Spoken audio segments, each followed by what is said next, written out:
Hey everybody, welcome to Disney Inside Out, the podcast where we take a look at Disney from the inside out. I'm your host, Ryan, and if you've been enjoying our show, please take a second to subscribe, click follow, leave a review. Love to read them. We had a couple from Molly and Risa, so thank you all for those reviews. Today's guest is going to quack us up. We've got we've got actor, voice artist, and producer Daniel Ross here. And Daniel is big talent, voices of Lucky the Leprechaun for Lucky Charms cereal, Starscream Hound, Mixmaster, and Transformers the game. But our exciting reason for having Daniel here is he's best known as the third voice of Donald Duck in Mickey and the Roadster Racers, Mickey Mouse Mixed Up Adventures. Hello, Daniel. Hello, Ryan. Thank you for having me, man. What a great introduction. Yeah, did you like the duck pun? I'm probably not the first person to say that, but Yes, it absolutely quacked me up. Absolutely. I knew it would. I knew it would. Oh man, yeah, it's great to be here, man. And what a great podcast you have. I'm excited to be a guest. Thank you. So, first thing I want to start, I always do this little segment called the Goofy Gazette. So it's a little bit of recent Disney news. The Cruella live action film is coming out this weekend. Are you a fan of Dalmatians, Cruella? Excited for the film? I am a fan of all things Disney, so to get a solo film for Cruella is not something I ever expected in my lifetime. But I am all for it, and I'm excited to see what it looks like. Yeah. And I know it's going to be now, by the time this airs, the movie will have come out. So I should say the movie is out now. You can go see it, or you can watch it on Disney Plus with Premiere Access. They're doing that thing where it's going to be on Disney Plus and in movie theaters the same day, which is an interesting thing. Have you dabbled in the Premiere Access for any of the films, or have you just waited for them to just be free on Disney Plus? Yeah, I've waited. For me, I would love to pay a little bit extra, but this past year, money's been a little bit tight, and Yeah. we've all been going through a shared trauma. So, Yes. yeah, I haven't paid anything extra for those, but I'm always excited when there's something new from Disney that I can go and see, and I'm really excited to go back to the theaters when it's appropriate to do so. So, I think for me, if I'm going to be paying a lot of money, I want to be in a theater. That's just my preference. Yeah. But I absolutely understand what Disney's doing, and I think for those that want to, pay a little extra to have first access, I think that's a really cool feature. Yeah, I agree with you. I think if you can and you want to, because I look at it this way, if you were going to go to the movie theater, it's really probably a cheaper option to just do Premiere Access than go to the movie theater because the movies can be expensive. But I agree with you. It is nice to sit in a theater and see it on the big screen. Some of the films are best viewed that way. That's right. You get to forego the $20 Raisinets that you would buy Right. at the movie theater. Right. You can just go to your local drugstore and get them for like $2 or whatever. That's right. So I want to know, what was your introduction to Disney? Was it as a child, as an adult? Do you remember? Much like most children alive today, my introduction to Disney was when I was a little kid. It's amazing because not only was Disney a huge part of my childhood, but it was a big part of my parents' childhood. It was a part of my grandparents' lives, my great-grandparents' lives. Disney and the legacy that Walt created has been around for generations. So for me as a little kid, yeah, I got plopped in front of the TV when I was younger, and I watched all the original Clarence Nash, Donald Duck cartoons, and fell in love with everything Disney and Mickey and all of the Fab Five and all the extended characters. I loved Disney, and as a budget a beginning voice actor, I would listen and impersonate, do impressions of all the characters that I would see. I would even do impressions of my teachers, or my parents, or people that I'd see in the wild of the world. And yeah, so Disney always left a certain mark on me, and I had the toys when I was a kid, and my mom cultivated that further because she could do the voice of Donald as well. Oh, wow. So she taught me how to do the voice when I was a little kid. So I think when I was like 3 or 4 is when I actually learned how to do it from her. And she would tuck me in at night and she would say, "Oh, Daniel, I love you so much." and I would say, "Oh, Mom, I love you too." And that was like our Oh, thing wow. together. So yeah, I've had Disney ever since I was a little kid, and I think I'm better for it. Yeah, I love that. Now, do you have a favorite Disney film? Could be animated or live action. It's so hard to say. Here is my favorite, my one and only favorite, because there's just so much. I mean, I would say some of my favorites live action would be Mary Poppins, Mm, Bedknobs and Broomsticks. Those stick out in my mind. Animated, I really loved. I mean, the classics for sure. Things like Mickey and the Beanstalk. I'm trying to think. Beauty and the Beast still reigns as one of my favorites of all yeah. time. I mean, from that era, Aladdin and The Little Mermaid were just incredible. Um, yeah, those are some of my favorites, I would say. And Yeah. then, you delve into Pixar, and that's a whole other thing. Yes. Yeah. I feel the same when it's almost like unfair for me to ask you because when people ask me, I'm the same way. I'm like, well, I can't really pick one. I'm like, do you want to know classic Disney, Renaissance Disney, Pixar Disney? Like there's Yeah, all exactly. categories, all kinds of categories. Now, did you visit the theme parks growing up or do you visit them now? Which ones have you been to? So I went to Walt Disney World when I was 1 year old. So Wow. I don't think that really counts. Right. And Disneyland, I went to when I turned, I think, 13 with my family. It was the first big like family vacation we had taken. And yeah, that was a really magical and wonderful experience for me. That was well before, I think it was right after Toontown had opened. Yeah. It was around that time. Everything there was still brand new. But that was really special. And then I moved out here to California, originally from the East Coast in Maryland, back in 2014. And one of the first things on my agenda was to go to Disneyland and check it out and, compare from when I was a little kid, when I was, a young teenager to an adult. And the magic still persists. That place is just amazing. And every time I get to go, I am just marveling at what Walt created, with his family of creators and the Imagineers and the artists. I mean, what an incredible collaborative experience that has lasted for so many generations and years and will continue to endure. I mean, the cast members, the people who work at the parks, are some of my favorite people out there because they really create magic for families and for people to carry with them for the rest of their lives, something memorable. And that is, it's intangible to me to say how incredible it is. But yeah, I love the parks. I go whenever I have an opportunity. And yes, I'll go and I'll sometimes say hello to Donald, and Of course. that's always fun. But for me, it's about going in and just really soaking in the legacy of Walt Disney and what he created for the world, and all the joy that it's brought to everybody for so many years. That's what I really love about it. Yeah, I love that. Now, if you were going to Disneyland and they said, "Okay, Daniel, you can ride one ride," what ride are you going to pick? Oh, why does it have to be one? Oh man, I really love the Indiana Jones ride. Yeah, that's fun. But if we're going classic Disney, oh man, I'd have to say the Haunted Mansion. Yeah, it's a good one. I'd have to say the Haunted Mansion. I mean, look, I love every ride at Disney. So to say this is my favorite, it hurts a little bit, but at the Yeah, same time, it is my favorite. I love the Haunted Mansion. Another, hopefully, live action film we'll be getting. We do have one with Eddie Murphy that exists. Some people feel different ways about that one, but there is a new one supposedly coming. So I'm really excited for Oh, that I because hope so. the I know Haunted we're getting Mansion. Jungle Cruise. Yes, I'm super excited for Jungle Cruise too. Another favorite ride. I love that ride. Now, do you say have a favorite character in the Disney universe? And I'm sure I know it's probably Donald, but would if you could pick, another one, do you have another favorite?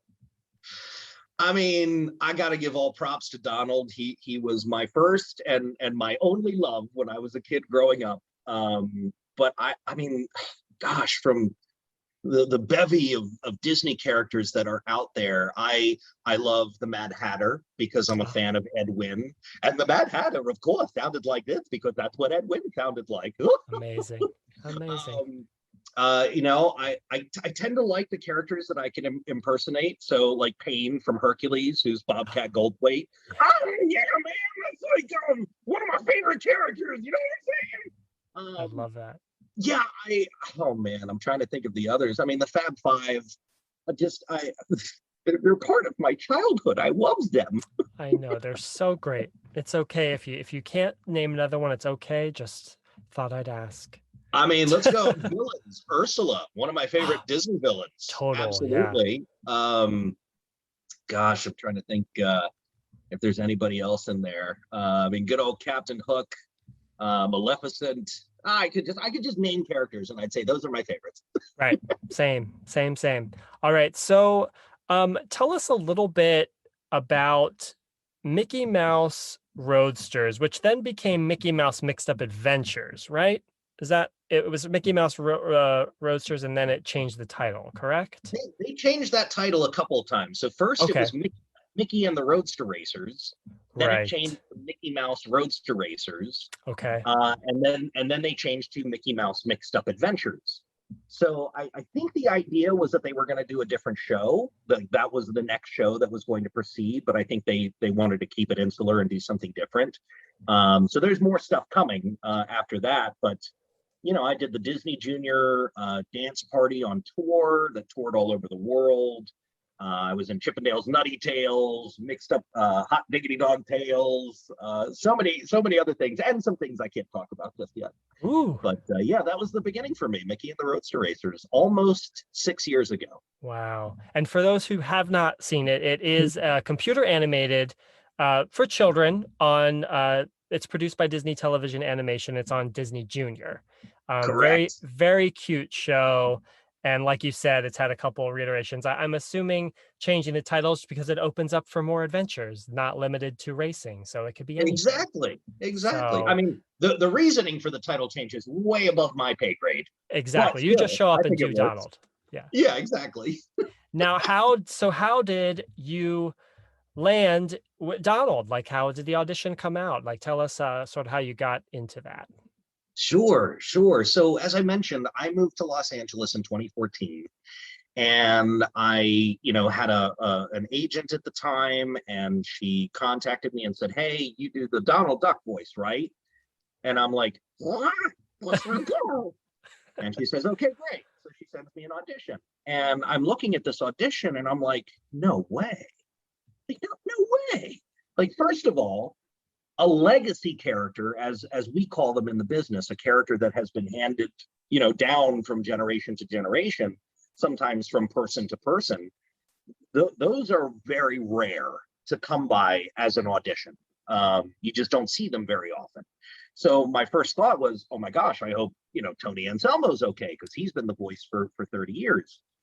So what they asked for in the specs was classic Clarence Nash sounding Donald Duck. So I did my best. I took a week to really research and dive into the old materials again. Because for me, it was just something that I would do at parties for friends, to Right. make their little kid laugh or whatever the case might be. But I never, ever imagined having an opportunity to read for Donald Duck.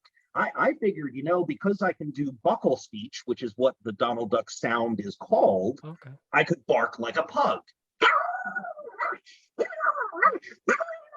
Like, okay, Wow. that's how I'll use it if I ever get the opportunity. But here we have an actual audition for the show.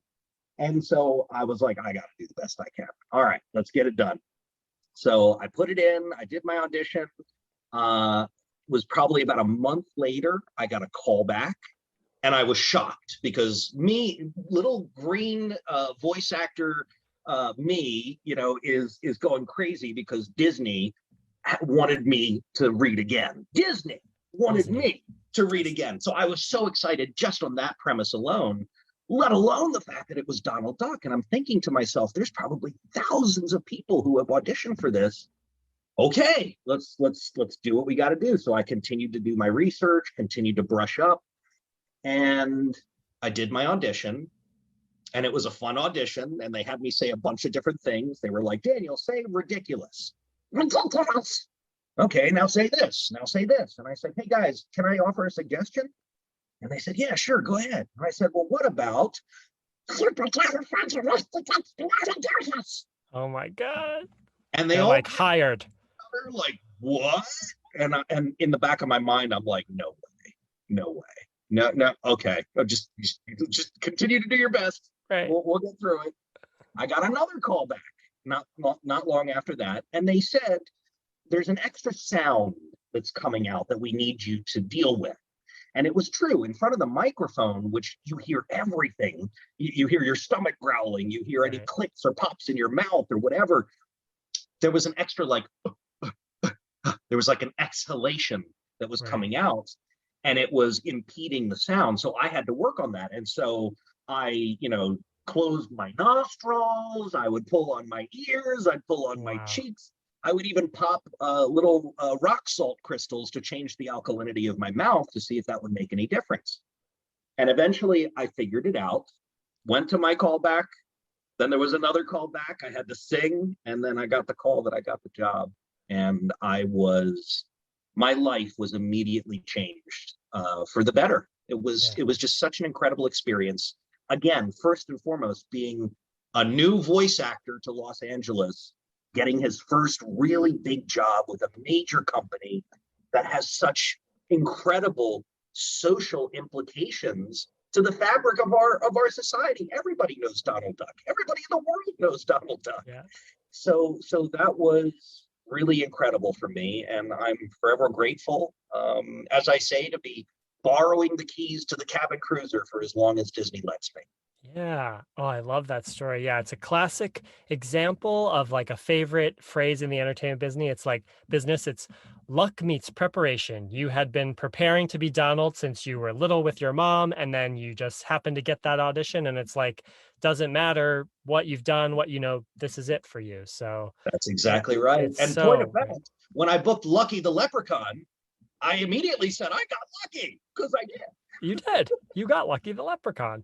That's great. Now, so you talked about buccal speech, which I'd not heard the term before, which is what the sound Donald makes. So if you can talk a little bit about what that is, and also how do you maintain your voice like health wise, and so you can go sit in a booth and record for hours because that sound like watching you do it seems so easy, but I know if I tried, like it must be taxing. So how do you sort of maintain a vocal health? So it's interesting because when we first started, I struggled a little bit. I struggled to keep up because there's a certain amount of dialogue that has to be said per episode, and it was to put it in a way people will understand. It's like a muscle that hadn't been used in a while. So I really had to train. I had to exercise. I had to do vocal training every single day to make sure that I was reaching the caliber that they were demanding of me. And because I care so much about the role and the character and the fans, I wanted to do the absolute best that I possibly could. So once again, I dove into the catalog of old cartoons to try to look for any little isms or any little things that I could bring back to make the character fully envisioned. Now, I had a great voice director, Kelly Ward, who guided me through the process. I had really patient and wonderful producers who believed in my abilities. And one of the things that they had asked for was the ability to enunciate a little bit clearer as Donald for the younger Disney Junior audience. And that happened to be something that I could do. I could kind of switch between classic Clarence Nash and more of what was my own version of Donald, even though it was just the slightest of tweaks. So, when I first started, it was very arduous. It was tedious, and there was even an episode where my tongue swelled up Oh and I no. started to bleed a little bit because it was too much. And my voice director says, "Hey Daniel, do you want to take a break?" And I'm like, "No, no, I'm I'm fine. fine. I'm As fine. blood's coming out. Yeah. And we're going to let it done, and it's going to be right." And I had to say, okay, I need to take a break. And ultimately, I had to, ice my mouth for a couple of days and reflect on why that was so difficult. And really, it was just because I needed to build my stamina to be able to Mhm. do that up over time. And I would say probably 5 to 6 months in of recording episodes regularly, I was able to kind of step back. I had this interesting catharsis where I didn't really have to try anymore. It was just Donald speaking through me. And so there was no guesswork. There was no, worry if I was doing it the right way or if it wouldn't be, sound good. He was just speaking through me. And it was at that point, I put my hands up in the air and I said, "You do you, Donald." Isn't that Yeah, cool? And I that was love really special for me. That was a special moment. that's cool. That's awesome. Now, what's the process like? So, do you get what's sort of the timeline? You get a script? Do you get some rehearsal? Or do you just go right into the booth? How many episodes do you record at a time? Sort of how does that sort of happen? How do the shows come together? It really depends on what's on the slate or what they need from you. There have been some situations where I've had 4 different episodes that I record at once, plus pickups from prior episodes, possibly some ADR where we're chasing the animation on screen to match lip flaps and stuff like that. So a session can encompass any of those things in any quantity. There are some sessions where it's been one episode and then a bunch of pickups from prior episodes, or just ADR, or just an episode, or just pickups. So any combination thereof. I'll typically get anywhere from like 24 to 48 hours up to a week ahead of time where I will see my script and I'll have time to be able to go through it. I requested specifically, because it's not a voice, I'm not using my vocal cords. This Right. is a trick that I'm doing to make this sound, that I be given just a little bit extra time so that I could practice and work through it. Because again, I wanted to get into those sessions and make the most of Disney's time, do the best that I possibly could for the fans, and to satisfy my own high expectations. So getting it ahead of time was always very helpful. But yeah, there's been some times where it's been very, very short notice and we just jump in and play. And that's the way it goes. But I always like to practice. Yeah, I would imagine you'd want to be prepared for Donald. He's a lot. Do you have a favorite episode that you've recorded or a favorite project you've done with Donald? So I think my favorite will always be the first. Mickey and the Roadster Racers was very special to me. That was something that, again, changed my life for the better. And through that, I've gotten to know the fans. I've gotten to know the legacy of Walt Disney. I've gotten to see like a really intimate side of the love of that legacy, and that's something that I will never forget. And I can't turn back now. Like, I've been to Right. D23, I've Oh, seen all the pin trading and everything else, and just the love that people have for the characters, and again, Walt's legacy is something that's really special to me. So my favorite episode is probably Donald's Garage, which was in the okay. first season of Mickey and the Roadster Racers. It was the first time I think that Donald had a real solo episode. So I Yeah. got to really flex some comedic chops and muscles, and do lots of interesting and fun tantrums, Right. with the character. Lots of mumbling as he does, a lot of that. Yeah. So that was really enjoyable for me. And there were subsequent Donald centric episodes that I absolutely adore, but I think that was the first one that I was really excited about. Cool. Do you ever collaborate, or I don't know if collaborate's the right word, but you mentioned Tony Anselmo, who's voice of Donald as well. Do you guys ever sort of keep in touch or like collaborate on the character, or how do you sort of stay up to date with Donald and make sure it's consistent with everybody? Everybody's kind of giving the same Donald. Well, first of all, I've never met Tony. Okay. So maybe that'll change someday. I certainly hope so. But no, I've never met him. The only thing that I really had to go on was the precedent of the character. And what's interesting, once again, about these legacy characters is there is so much material to draw from. There's almost 87 years of material to draw from to be able to perfect the sound. And for me, it's really a collaborative experience with my voice director, the writers, the producers.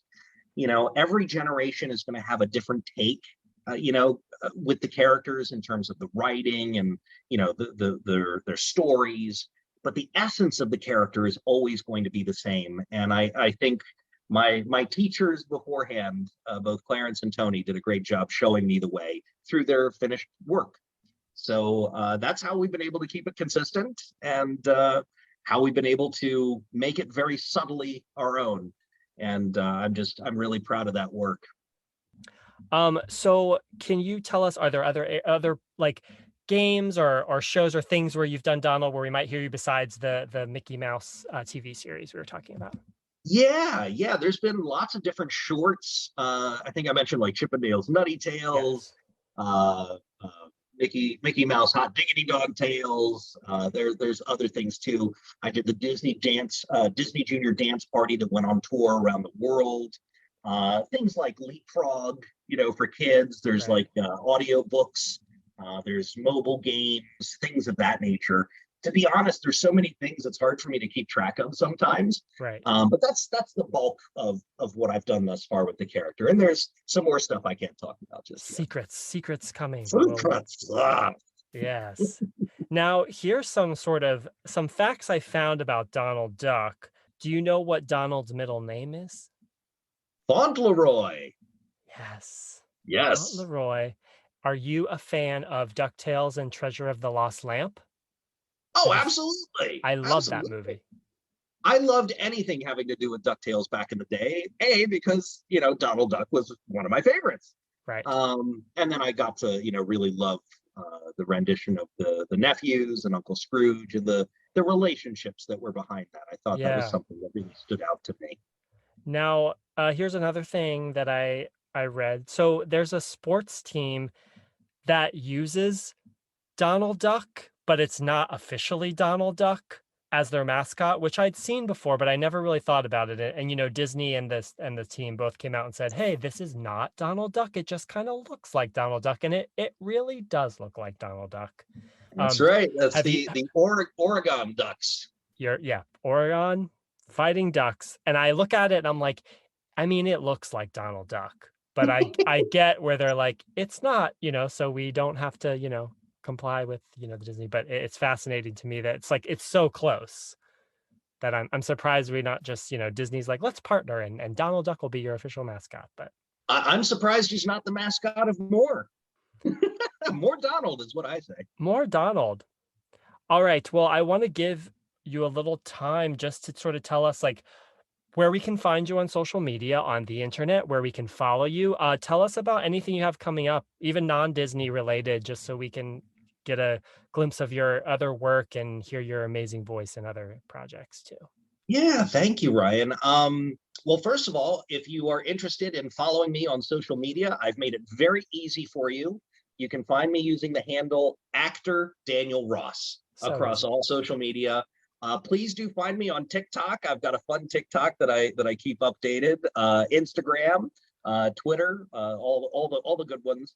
And then in terms of other projects, I was most recently in World of Warcraft Shadowlands as a Okay. bunch of different characters, including one called Kadarin, which was a lot of fun. There's some other cool things coming up. Unfortunately, I just can't talk about. Right. But I was also recently in the American dub of a Netflix show called Snabacash.